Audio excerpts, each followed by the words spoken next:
Thank you very much.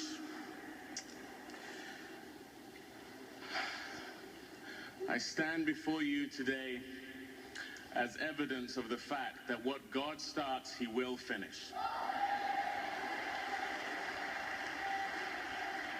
On the 24th of July, 2007, having read a script called Selma, God told me I will play Dr. Martin Luther King in the film Selma. It came during a time of prayer and fasting, and I know the voice of God. I auditioned for the role. The director at the time did not agree with God. You don't want to do that, by the way.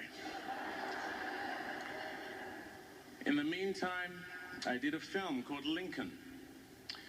And in the first scene of that film, my character challenged Abraham Lincoln with the Gettysburg Address and said, "You cannot say these words, you have to actually act upon them." Maybe one day we'll get the vote. 7 years after God told me I would play this role, in another film called Selma, 100 years later. In Lincoln, I played a character in 1865. In Selma, I played Dr. King in 1965.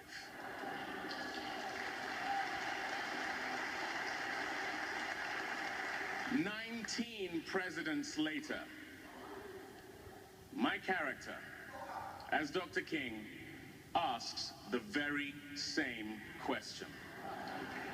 What God starts, he will finish.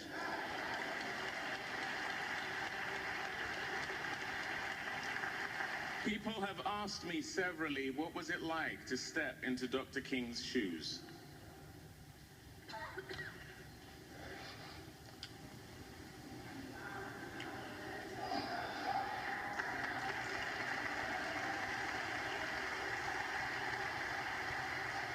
It was a heavy burden to bear.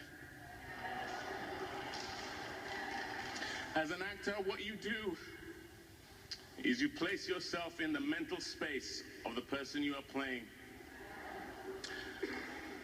I felt his pain. I felt the burden. I felt the love he has for his family. I felt the love he still has for you, Dr. Bernice King.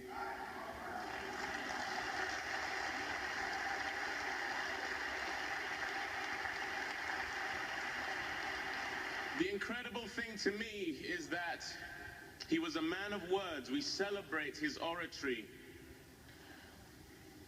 But he wasn't just a talker of the word, he was a doer of the word.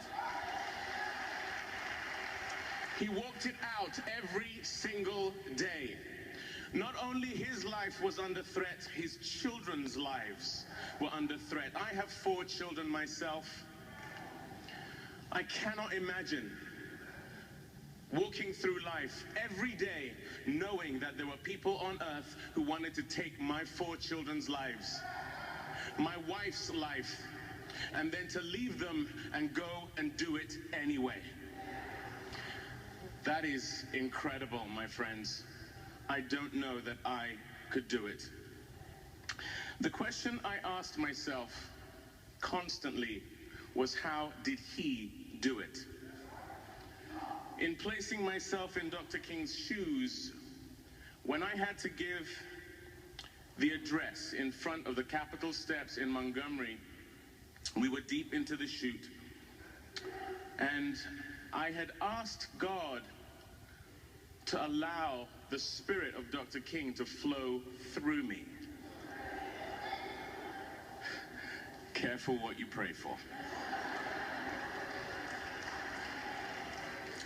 In the run-up to the very last scene of the film, a palpable, indisputable fear of death crept over me.